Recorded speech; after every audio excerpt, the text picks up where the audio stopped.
अस्सलाम वालेकुम everyone, welcome to my YouTube channel chemistry by मिशाल।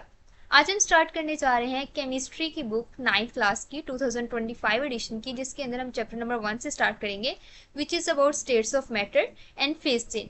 मैं आपको बताऊंगी स्टेट्स ऑफ मैटर क्या होती हैं, फेज चेंज क्या होती है, then we will discuss about what is chemistry and what are the branches of chemistry, and then हम उनकी डिटेल करेंगे one by one. Now let's get started. सबसे पहले हम देखते हैं कि what is states of matter, यानी हमारे पास कोई भी मादा है उसकी कौन कौन सी स्टेट्स होती हैं, लाइक लिक्विड, सॉलिड और गैस। ये सारी हमारे पास क्या होती हैं, मैटर की स्टेट्स होती हैं। यानी आपकी कोई भी वर्ड में जो चीज़ है जिसका मैस हो, ठीक है, और जिसका वॉल्यूम हो और वो जगह घेरती हो, वो हमारे पास क्या कहलाती है, मैटर। वैसे हमारे पास यूजुअली 3 स्टेट्स ऑफ मैटर पहले जो है वो डिस्कस की जाती थी, जिसमें सॉलिड, लिक्विड और गैस आ जाता था। लेकिन अब एक नई स्टेट ऑफ मैटर जो है वो इंट्रोड्यूस हुई है, जिसको हम कहते हैं प्लाज्मा। यानी हमारे पास टोटल 4 स्टेट्स ऑफ मैटर्स हैं, solid, liquid, gas and fourth one is plasma.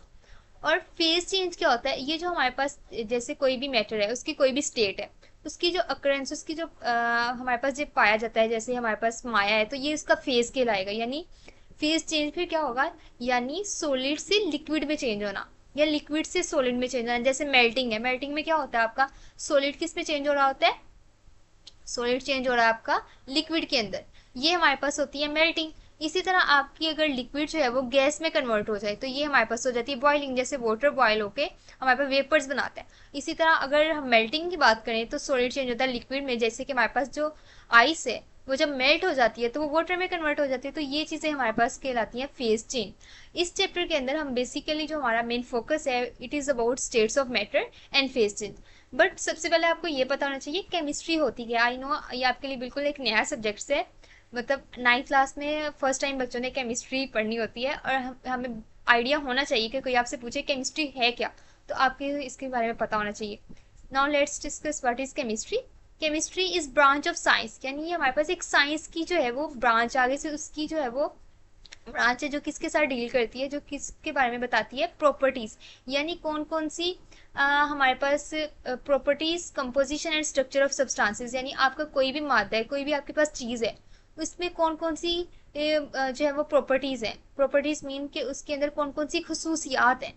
Composition mean वो किस किस चीज़ से मिलकर बना हुआ, उसकी साख्त क्या है, एंड देन उसका स्ट्रक्चर कैसा है। ये सारी चीज़ें हम केमिस्ट्री के अंदर पढ़ते हैं। जैसे आप वाटर है, अब वाटर की प्रॉपर्टी क्या है कि वो लिक्विड है, ठीक है, और ये उसकी हमारे पास एक खसूसियत है। तो ये चीज़ आप पढ़ोगे केमिस्ट्री के अंदर। उसके अलावा वाटर किस चीज़ से बना हुआ, हाइड्रोजन एंड ऑक्सीजन से, यानी H2O, 2 हाइड्रोजन होते हैं और एक ऑक्सीजन होता है। ये चीज़ हमारे पास इसके स्ट्रक्चर में आ गई, ठीक है, ये इसका एक स्ट्रक्चर आ गया। अब ये किस चीज़ से मिलके बना, वो कंपोजिशन होगी, जो इसका स्ट्रक्चर है वो, और देन इसकी प्रॉपर्टीज, ये लिक्विड है, इसकी डेंसिटी कितनी होती है, हम ये सारी चीज़ें आगे डिस्कस करेंगे, डेंसिटी क्या होती है और विस्कोसिटी क्या होती है। लेकिन मैं अभी आपको ये बता रही हूँ कि what is chemistry. Chemistry is actually the study of properties, composition and structure. 3 चीज़ें आपने जहन में रखनी है। पहले तो ये कि उसकी खसूसियात क्या है, देन वो किस चीज़ से मिलके बनी है और इसका फिर स्ट्रक्चर क्या बनता है। आप वाटर की एग्जाम्पल को जहन में रख के इसकी डेफिनेशन याद कर सकते हैं, और इट इज़ इम्पोर्टेंट। देन इसके बाद इसमें और क्या चीज़ होती है, it also deals with physical and chemical changes in matter. यानी आपका कोई भी मादा है, आप, मैंने क्या बताया था, मैटर क्या होता है, anything which has volume and mess. तो कोई भी आपका मैटर, यानी कोई भी आपकी चीज़ है जो कि जैसे वाटर, लेट्स सपोज, उसके अंदर कौन कौन से फिजिकल चेंजेस आते हैं, कौन कौन से केमिकल चीज़ें। अब देखें, फिजिकल और केमिकल चेंजेस हम आगे भी डिस्कस करेंगे, बट मैं आपको बताती हूँ कि फिजिकल और केमिकल चेंजेस के अंदर, जैसे आपका केला है, ठीक है, अब केले में अगर आपके उसकी सारा डिकम्पोज हो जाए, ठीक है, ब्लैक कलर का हो जाए, उसके ऊपर कुछ ग्रो हो जाए, तो एज ए रिजल्ट वो केमिकल चेंज हो जाएगा। फिजिकल चेंज में क्या होता है, लाइक जैसे मैंने आपको पहले बताया था, मेल्टिंग, बॉइलिंग, ये सारी चीज़ें फिजिकल में आती है। तो ये चाहे फिजिकल चेंज हो चाहे केमिकल चेंज हो, ये सब चीज़ें जो है वो केमिस्ट्री डील करती है। उसके अलावा कौन कौन से लॉज हैं जिनकी बेसिस पे, कौन कौन से प्रिंसिपल है जिनकी बेसिस पे ये चेंजेस होती हैं, ये भी हम केमिस्ट्री के अंदर स्टडी करते हैं। यानी it also deals with the physical and chemical changes in matter and the laws और principles that govern this changes, यानी जो इस चेंजेस के बारे में स्टडी करते हैं। देन थर्ड पॉइंट हमारे पास क्या होता है, द स्ट्रक्चर ऑफ मैटर। अच्छा, अब हम देखते हैं कि जैसे मैंने आपको बताया कि वाटर है, इसमें हमने क्या, 2 हाइड्रोजन है, 1 ऑक्सीजन है, और ये किस तरह अटैच हुए हुए हैं। जैसे ऑक्सीजन मिड में होती है और 2 इसके साथ कोवलेंट बॉन्ड के थ्रू हाइड्रोजन अटैच होते हैं। ये जो चीज़ है ना, ये इसके स्ट्रक्चर को एक्सप्लेन करिए। तो यहाँ स्ट्रक्चर ऑफ मैटर के बारे में बताया हुआ है, किसी भी मैटर का, चाहे वो लिक्विड है, सॉलिड है, गैस है, प्लाज्मा है, उसके स्ट्रक्चर के बारे में हम कैसे पता चल जा सकते हैं, जब हमें पता चला है कि उसमें अरेंजमेंट ऑफ एटम्स क्या है। जैसे यहाँ है the structure of matter refers to the arrangement of atoms in a matter. Now let's discuss fourth point, both physical and chemical changes may be brought by absorption और evolution of energy. Like अब absorption क्या होती है, आपके लिए शायद ये term new हो, मतलब जज़ब होना। जैसे आपने ब्रेड ली है, ठीक है, ब्रेड जो है उसके ऊपर आपने वाटर जो है वो गिरा दिया, तो वाटर क्या होता है, उसके अंदर जज़ब हो जाता है और वो फिजिकल चेंज होता है उसके अंदर। मतलब आपका जो वाटर है उसके ब्रेड को, उसने ब्रेड को चेंज तो नहीं ना कर दिया, लाइक उसको डिकम्पोज नहीं किया, मतलब उसके साथ उसके केमिकल रिएक्शन कोई नहीं किया, लेकिन वाटर के जब उसके ऊपर ऑब्जॉर्ब हो गया, वो नरम हो गया आपके पास, ठीक है। तो ये चीज़ जो होती है फिजिकल चेंज है वो ऑब्जॉर्प्शन के थ्रू हो गया।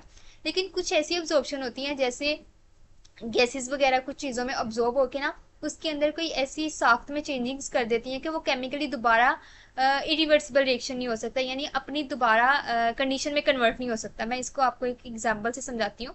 जैसे आपके पास आइस है, ठीक है, आपके पास आइस है, ठीक है, उसको आपने कन्वर्ट कर दिया लिक्विड के अंदर।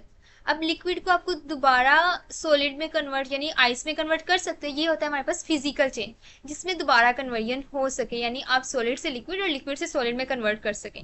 लेकिन कुछ ऐसे चेंजेस होते हैं जैसे कि हमारे पास है, लेट्स सपोज लीफ है, ठीक है, लीफ डिकम्पोज हो गया, ब्लैक कलर का हो गया। अब ग्रीन लीफ जो है वो ब्लैक कलर का हो गया, ठीक है, वो डिकम्पोजिशन की वजह से। क्या आप ब्लैक को दोबारा ग्रीन कर सकते हैं? No, then it's a chemical change. इसी तरह हमारे पास अब्जॉर्प्शन भी 2 तरीके की होती है, वो फिजिकल चेंज भी ला सकती है, केमिकल चेंज भी ला सकती है।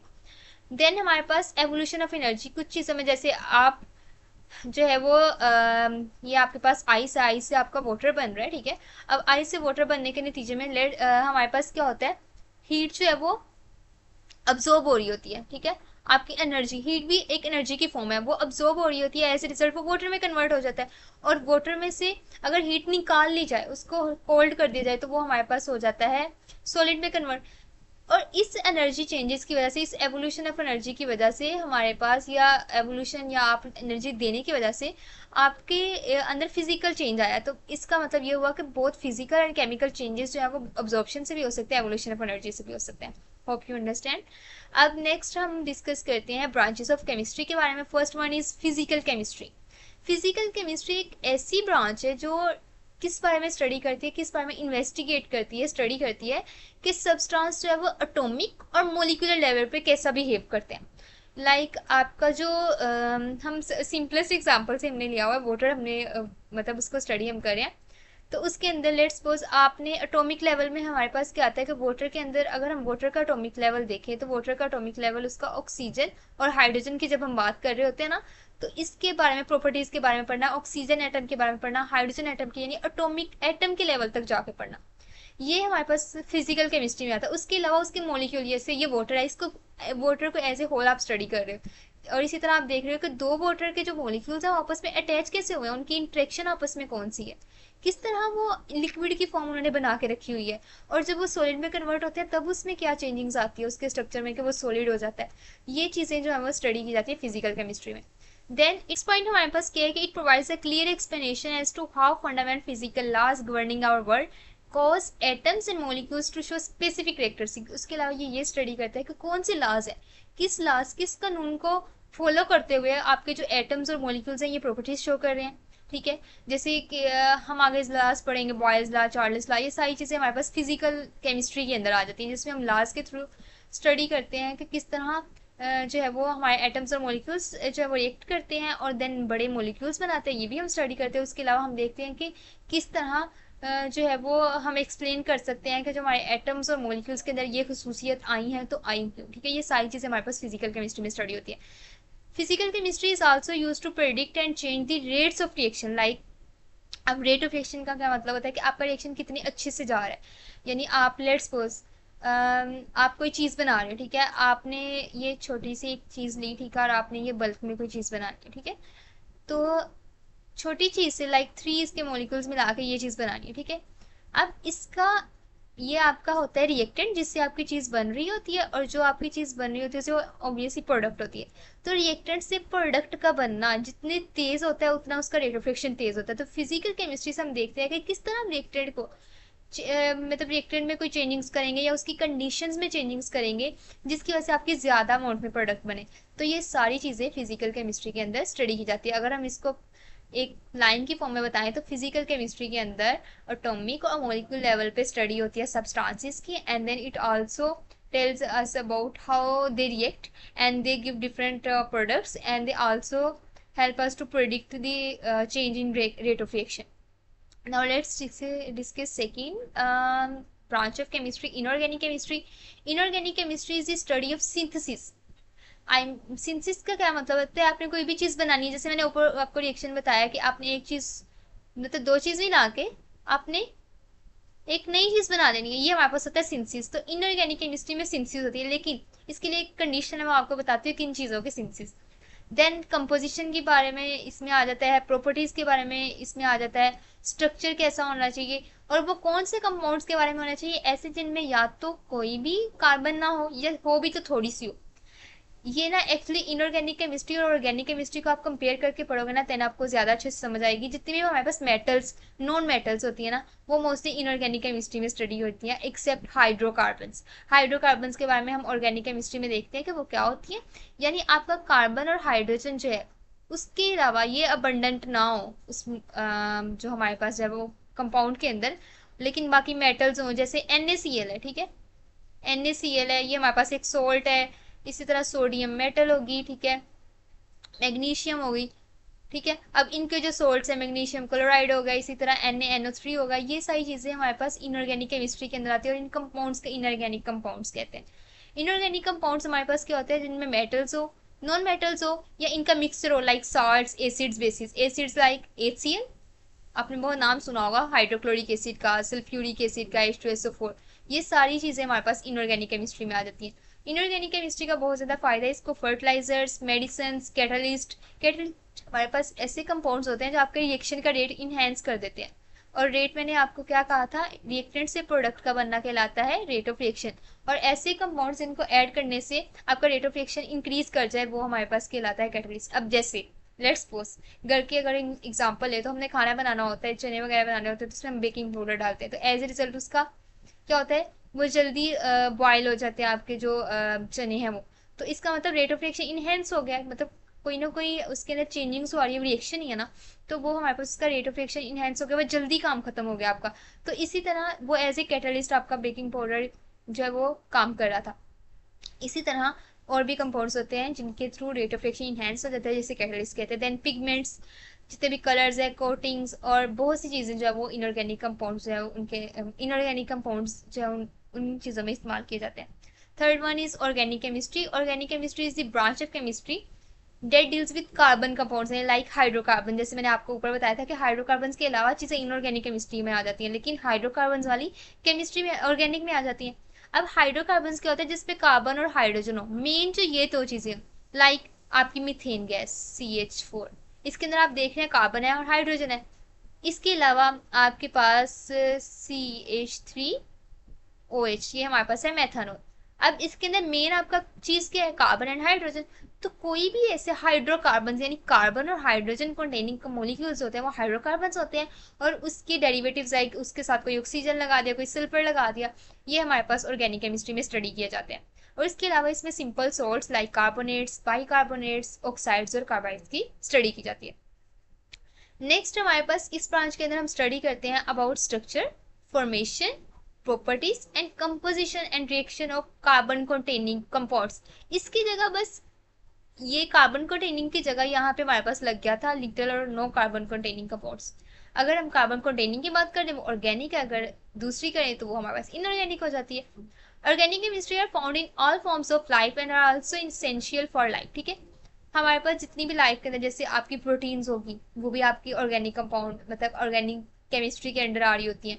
उस तरह लिपिड्स हो गए, जितने भी हमारे बॉडी के अंदर DNA वगैरह, ये सारी चीज़ें ऑर्गेनिक नेचर होती हैं। Fourth branch is environmental chemistry. As the name indicates, environmental means environment से related, आपके माहौल से related, ठीक है। इट इज साइंटिफिक स्टडी यानी साइंस के अकॉर्डिंग स्टडी या ऑब्जर्वेशन के थ्रू स्टडी है about the chemical and biochemical phenomena that occur on this planet, यानी इस पूरी जमीन के ऊपर जितने भी केमिकल और बायोकेमिकल चेंजेस आ रहे हैं, कोई भी पोल्यूशन हो रही है, इस चीज़ को स्टडी करना, तो ग्लोबल वार्मिंग, ये सारी चीज़ें इन्वायरमेंटल केमिस्ट्री के अंदर आ जाती हैं। इसकी वजह से आप पता चला सकते हो कि जैसे पोल्यूशन की कॉज क्या है, उसका इफेक्ट क्या है, उसका सोल्यूशन क्या है, ये सारी चीज़ें हमारे पास इन्वायरमेंटल केमिस्ट्री के अंदर आ जाती है।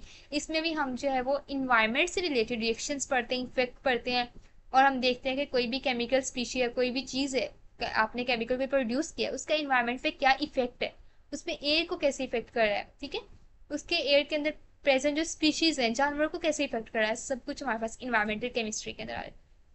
Fifth example is, fifth branch is analytical chemistry. Analytical chemistry deals with analysis of different substances. Analytical name indicates analysis, यानी आपने मुशाहदा करना है।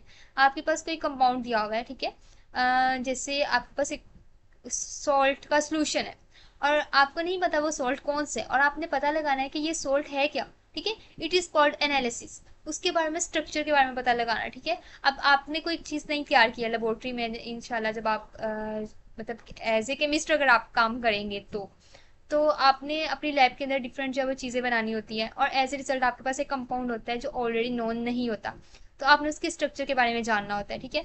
तो आप ना डिफरेंट एनालिटिकल टेक्निक्स यूज़ करते हैं, आपने उसकी साख्त के बारे में कि वाकई मैंने जो चीज़ बनाना चाह रहा था वो बन गई है, ये जो मैंने चीज़ बनाई है उसका स्ट्रक्चर कैसा है, उसमें ऑक्सीजन है या नहीं है, उसमें कार्बन है या नहीं है, ये चीज़ हमारे पास एनालिटिकल केमिस्ट्री में आती है। उसके अलावा आपने कोई भी सोल्यूशन तैयार किया, ठीक है, अब उसके अंदर उसकी, जैसे लेट्स सपोज मैंने लिया है एक सोल्ट सोडियम क्लोराइड, वो मैंने वाटर के अंदर मिक्स किया, और वाटर मेरे पास था 1 लीटर, और सोल्ट मैंने डाल दिया 1 ग्राम, ठीक है, ठीक है। अब ये मुझे ना मिल गया सोल्यूशन, मैं किसी स्टूडेंट को देती हूँ कि इसमें इसकी कंसंट्रेशन फाइंड करो, तो कंसंट्रेशन का क्या मतलब होता है कि उसने फाइंड करके बताना है कि मेरे पास सल्यूट यानी मेरा कितना मैंने साल्ट डाला था और कितना मेरे पास सोलवेंट था, मतलब मुझे वो बताएगा कि मैम आपने ये वाला इतना जो है वो साल्ट लिया था, इतना आपका सोलवेंट था, मतलब इसकी मोलैलिटी या मोलैलिटी, ये चीज़ें हम डिस्कस करेंगे आगे नेक्स्ट भी, वो कितनी थी, तो ये चीज़ हमारे पास आ जाती है एनालिटिकल केमिस्ट्री में। इट इन्वॉल्व सेपरेशन, दो चीज़ें मिक्स कर दी हैं उनको सेपरेट करना, ये भी एनालिटिकल केमिस्ट्री में आता है। आइडेंटिफिकेशन, जानना, जैसे मैंने आपको पहले बताया कोई भी चीज़ बनाते हैं उसको आइडेंटिफाई करना कि ये है क्या, it is also in analytical chemistry. Determination of concentration of components present in material things, all are discussed in analytical chemistry. Nowadays, the field of analytical chemistry generally involves the use of modern and complex instruments to analyze the matter. आज के दौर के अंदर analytical tools बहुत ज़्यादा आ चुके हुए हैं, आप नेक्स्ट इंशाल्लाह इनको स्टडी करेंगे, लाइक FTIR, एक हमारे पास एक इंस्ट्रूमेंट है, एनालिटिकल इंस्ट्रूमेंट, जिससे आप पता चला सकते हो कि आपके कंपाउंड के अंदर OH वाला ग्रुप है या आपके कंपाउंड के अंदर COOH वाला ग्रुप, कार्बोक्सिलिक ग्रुप है। ये सारी चीज़ें जो है वो एनालिटिकल केमिस्ट्री के अंदर आती हैं। इसी तरह कुछ ऐसे इंस्ट्रूमेंट होता है जिससे आप पता चला सकते हो कि मेरा जो कंपाउंड है इसकी स्ट्रक्चर क्रिस्टलाइन है या अमोर्फस है, ये सारी चीज़ें जो आप एनालिटिकल स्टडी में, केमिस्ट्री में स्टडी करते हो। Sixth one is biochemistry. Biochemistry, biochemistry यानी chemistry of life, bio mean life, chemistry of life is called biochemistry. It is a branch of chemistry in which we understand life through chemical processes, like transpiration होती है, ठीक है, plants के अंदर, उसके अलावा हमारे पास रेस्पिरेशन होती है, ठीक है, ह्यूमंस के अंदर फोटोसिंथेसिस होती है। All these are chemical processes which are present in living organisms, और इन सब की स्टडी बायोकेमिस्ट्री कहलाती है। It is the study of chemical substances and vital processes occurring in living organisms. Biochemistry provides insights into structure and function of molecules, like अब जितने भी हमारे बॉडी के अंदर मॉलिक्यूल्स है, जैसे मैंने आपको लेक्चर के स्टार्ट में बताया था, proteins, carbohydrates, lipids, nucleic acid, ये सारे हमारे पास केमिस्ट्री के अंदर स्टडी किए जाते हैं, और बायोकेमिस्ट्री वो स्पेसिफिक ब्रांच है जिसके अंदर स्टडी किए जाते हैं, क्योंकि हमारी बॉडी के अंदर यही केमिकल्स होते हैं। प्रोटीन्स हो गया आपका हमारे पास बॉडी के अंदर बायोमोलिक्यूल, देन हमारे पास कार्बोहाइड्रेट्स हो गए, शुगर्स हो गई, ग्लूकोज हो गया, लिपिड्स हमारे पास हो गए, इस तरह न्यूक्लिक एसिड, DNA, RNA, इन सब की स्टडी बायोकेमिस्ट्री के अंदर होती है। Seventh is nuclear chemistry. Nuclear chemistry deals with reactions taking place in nucleus of atom. Nuclear chemistry मतलब न्यूक्लियस के अंदर होने वाली केमिस्ट्री, जैसे बायोकेमिस्ट्री बायो के अंदर होने वाली chemistry, nuclear chemistry is about chemistry occurring in nucleus. It involves radio activity, like आपका कोई भी मटेरियल है ना, वो डिकम्पोज होके हाफ रह जाता है आफ्टर इट्स हाफ लाइफ। ये हम डिटेल के अंदर तो न्यूक्लियर केमिस्ट्री के अंदर ही पढ़ते हैं, लेकिन आपको बेसिक नॉलेज होना चाहिए कि रेडियो एक्टिविटी के अंदर हमारे पास जो है, या हाफ लाइफ के अंदर हमारे पास क्या होता है कि आपका कंपाउंड है कुछ रेडिएशंस खारिज करता है, जैसे अल्फा बीटा गैमा, ये रेडिएशंस होती है। एज ए रिजल्ट उसकी जो अमाउंट है वो हाफ रह जाती है हाफ लाइफ के बाद। हाफ लाइफ लाइक 5 सालों बाद अगर आपने 1 ग्राम कंपाउंड लिया था तो वो 0.5 ग्राम हो जाता है, और वो as a result of radioactivity होता है, यानी उसकी रेडिएशन खारिज करने की एक्टिविटी की वजह से होता है। ये सारी चीज़ें हम न्यूक्लियर केमिस्ट्री में देखते हैं। न्यूक्लियर प्रोसेसेस, बॉम्ब्स वगैरह जो बन रहे होते हैं उन सब के बारे में। उसके अलावा हमारे पास जो एटम का न्यूक्लियस है उसके बारे में, न्यूट्रॉन, प्रोटॉन, इन चीज़ों के बारे में हम स्टडी करते हैं। Transformation in the nuclei of atoms, इन सब चीज़, यानी आपका कार्बन से लेट्स सपोज उसके अंदर कोई बम्बारमेंट करवाई और वो ऑक्सीजन में कन्वर्ट हो गया, हाई मोलिकुलर वेट जो है वो एटम में कन्वर्ट हो गया, यानी उसका जो न्यूक्लियस है उसके अंदर हमने कोई ना कोई प्रोटॉन ऐड करवाया होगा, तो कार्बन 6 से वो कार्बन ऑक्सीजन वो कन्वर्ट हो गया ना 8 में। तो देन हमने जो है वो इसके अंदर ट्रांसफॉर्मेशन हुई है, और इसकी स्टडी हम न्यूक्लियर केमिस्ट्री में करते हैं। Nuclear chemistry has many application in agriculture, medicine, industry and research, and it is one of the branch of chemistry जिसके अंदर आपके बॉम्ब्स, एटॉमिक बॉम्ब और जो बाकी हाइड्रोजन बॉम्ब्स वगैरह वो बनते हैं। 8th branch is polymer chemistry. Polymer chemistry is about polymers. What is polymer? Poly many, mer units. Like आपका बहुत से यूनिट्स मिलके एक बड़ा सा स्ट्रक्चर बनाते हैं, जैसे 1 2 3, ये 3 चीज़ें हैं, इसी तरह 4, इस तरह n नंबर ऑफ है ये, ठीक है। अब इन्होंने मिलके क्या किया, इन्होंने एक ब्रांच, मतलब ये जो है वो एक ब्रांच लाइक बन गया, बहुत ही कॉम्प्लेक्स सी, ठीक है। ये हमारे पास इन मोनोमर से, ये हमारे पास कहलाते हैं मोनोमर, जो सिंगल यूनिट होता है इनसे मिलके एक पॉलीमर बन जाता है। इसके बारे में स्टडी कहलाती है पॉलीमर केमिस्ट्री। जैसे हमारी रबर है, रबर भी एक पॉलीमर है, ठीक है। It is which are the large molecules made by linking together a series of building blocks, यानी आपके जो बिल्डिंग ब्लॉक्स, किसी भी चीज़ को बिल्ड करने के लिए जो ब्लॉक्स चाहिए या जो यूनिट चाहिए वो बिल्डिंग ब्लॉक कहलाता है। तो बिल्डिंग ब्लॉक्स लिंक करने की वजह से लार्ज मोलिक्यूल्स का बनना, ये पॉलीमर केमिस्ट्री के अंदर आता है। This branch focuses on properties, structure and synthesis of polymers and macromolecules. Macro mean large, molecules mean molecule, यानी हमारे पास जो large molecules है उनकी स्टडी के बारे में यूज होता है। Many materials present in living organisms including proteins, cellulose and nucleic acid are also polymers. तो पॉलीमर केमिस्ट्री को आप ये भी समझ सकते हैं कि पॉलीमर केमिस्ट्री के अंदर बायोकेमिस्ट्री वाली चीज़ें भी कुछ ना कुछ स्टडी होती है, लेकिन उसको उसका एस्पेक्ट चेंज हो जाता है, ठीक है। और ऑर्गेनिक वाली चीज़ें भी होती हैं। जियो केमिस्ट्री, जियो जैसे जियो होता है हमारे पास अर्थ, ठीक है। तो अर्थ से रिलेटेड सारी केमिस्ट्रीज का जियो केमिस्ट्री। इसमें अर्थ पे कौन कौन से मिनरल्स होते हैं, उनके सोर्सेज क्या होते हैं, उसकी केमिकल कंपोजिशन क्या है हमारे पास अर्थ की, each and everything is included in Jio chemistry. Mineral exploration, Jio chemistry, ये जो है ये सब कुछ जो है वो हमारे पास आता है जियो केमिस्ट्री के अंदर। मतलब मिनरल एक्सप्लोर करने के अलावा जियोकेमिकल प्रोसेसेस को, यानी इसके अंदर जियो केमिस्ट्री के अंदर आपने कोई भी प्रोसेस है जिसके थ्रू आप केमिकल कंपोजिशन ऑफ अर्थ को जो मैयर कर रहे हो, तो ये जो सारे प्रोसेस है ये जियो केमिस्ट्री के अंदर आते हैं। 10th branch is medicinal chemistry. Medicinal chemistry is about medicine, that how drug mean medicine, मतलब मेडिसिन आपकी सिंथेसाइज कैसे होती है, केमिस्ट मेडिसिन बनाते कैसे हैं, लाइक वो कैसे डिज़ाइन करते हैं कि हमें ये मेडिसिन बनाएंगे तो ये हमारे पास हेडेक के लिए यूज़ होगी, ये मेडिसिन बनाएंगे तो ये हमारे पास इस पर्पज के स्पेसिफिक पर्पज के लिए यूज़ होगी। Each and everything is including medicinal chemistry.